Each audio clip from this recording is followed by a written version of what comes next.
2 నెలల నుంచి నాచారం అప్సిగూడ ప్రధాన రహదారుల్లో జరుగుతున్నటువంటి యాక్సిడెంట్ల పైన ఈ రాష్ట్ర ప్రభుత్వము చర్యలు తీసుకోవాలని చెప్పి మేము మరి ముఖ్యంగా రాష్ట్ర ప్రభుత్వాన్ని కోరుతా ఉన్నాం. మొన్న అప్సిగూడలో ఒక స్కూల్ అమ్మాయి యాక్సిడెంట్ లో స్పాట్ డెడ్, మరి దాంతో పాటుగా అప్సిగూడ చిన్న పెట్రోల్ పంప్ దగ్గర కూడా స్పాట్ డెడ్.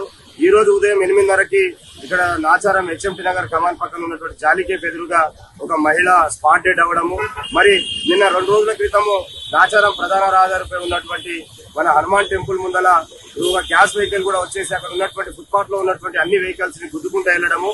అదృష్టవశాత్తు ఎవరికి ఏం కాలేదు అక్కడ.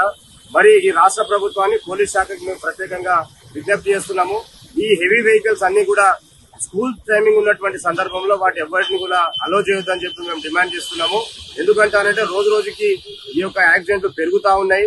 కాబట్టి దీనిపైన రాష్ట్ర ప్రభుత్వం కూడా ప్రత్యేకమైనటువంటి ఒక కమిటీని వేసి ఈ యొక్క హెవీ వాహనాల రద్దు కోసం అని చెప్పేసి టైమింగ్ కూడా మార్చాలని చెప్పి, ఇప్పటికి 8 గంటల వరకు సమయం ఉంది.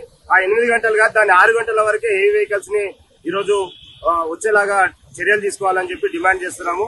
లేకపోతే ఇట్లాంటి యాక్సిడెంట్లు రోజు రోజుకు పెరుగుతూనే ఉంటాయి. సామాన్య ప్రజలు, అమాయకమైనటువంటి ప్రజలందరూ కూడా చనిపోతూనే ఉన్నారు. కాబట్టి రాష్ట్ర ప్రభుత్వం, పోలీస్ శాఖ దీనిపైన ప్రత్యేకమైనటువంటి భద్రతా కట్టుబాట్లు చేయాలని చెప్పి మేము డిమాండ్ చేస్తున్నాం.